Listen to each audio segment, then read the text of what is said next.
Hello everybody, it's Mrs. Edwards here. It is Thursday the 11th of February 2021 and it's science time, and I know we don't normally do science on a Thursday, but we've swapped it around this week so that we could cover Safer Internet Day as part of our PHSCE.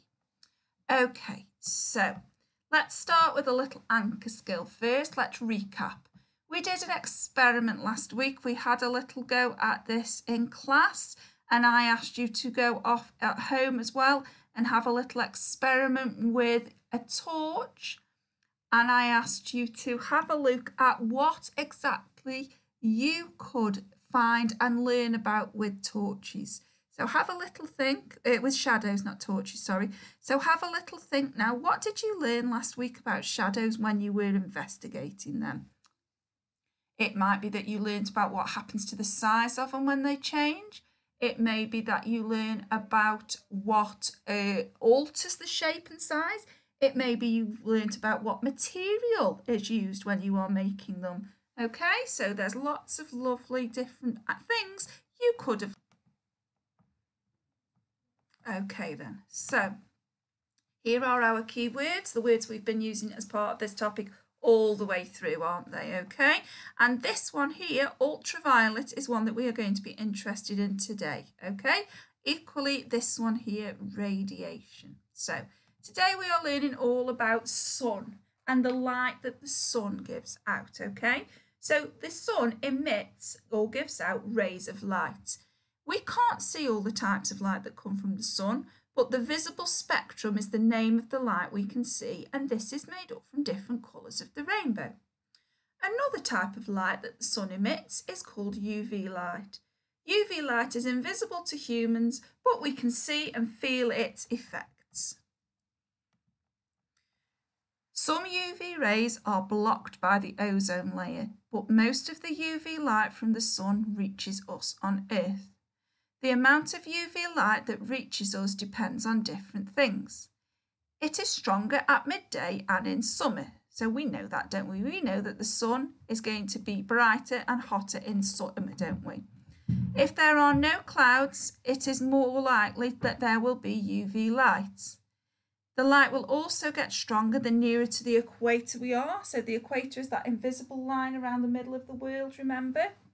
And the location can make a difference too.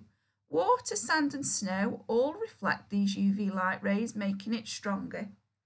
UV light causes sunburn, wrinkles and skin cancer. It can also damage the eyes and change the colour of some materials. So UV light, you can't see it, but it is actually a very bright and powerful light source. The eye is made to let light in. So the eye is made to let light in. This is how we see. Look in the mirror or at a friend's eye, and you can see that the centre is like a black circle. That is where the light enters through into your pupil, into your eye through your pupil.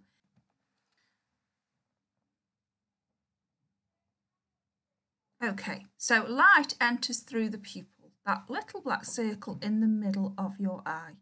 If you look closely at your friend's pupil or in the mirror, you will see it. Then you need to close your eyes for about 30 seconds and then open your eyes up again. If you're looking in a mirror, have a close look. If you're looking at your friend's eye, what do you notice? You will notice that the pupil grows bigger in the dark to allow more light to enter the eye, and it gets smaller in bright light, and that is to restrict the amount of UV rays that go into your eye. It is like a safety mechanism. If too much light gets through the pupil, it can damage the retina, which is the bit inside your eye that does all the calculations of what you are looking at to help you see. It causes pain, so you instantly close your eyes or turn away from a bright light. It is very important you never look directly at the sun, as the light can damage your eyes very quickly. Bright lights indoors could also damage your eyes, so you should never look at them or shine lights in anybody else's eyes. To protect your skin from UV rays, you cover up by wearing sun cream.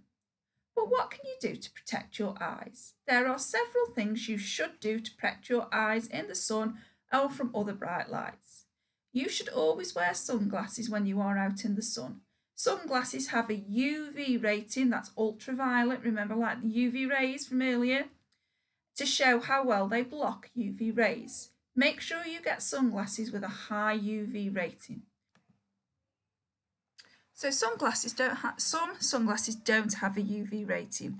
These are really just toy sunglasses and they don't protect your eyes. In fact, because they've got dark lenses and no UV filter, the pupils in your eyes will actually open up wider and let in more UV rays. So always make sure your sunglasses have got a UV rating. Also, when you're protecting your eyes, wraparound sunglasses are best as they cover more of your eye, so that cover the side of your head as well.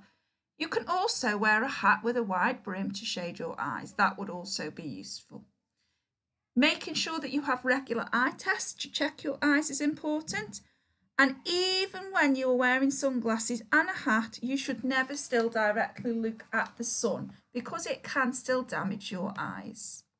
So, you're now going to use the writing frame that you have been given on the website, and you're going to use this to complete the following 2 sentences. And it says, the sun is dangerous because. And then once you've completed that one, I can protect my eyes by. So you can fill in those sentences. Watch the video again if you're not sure all the information I've just told you about.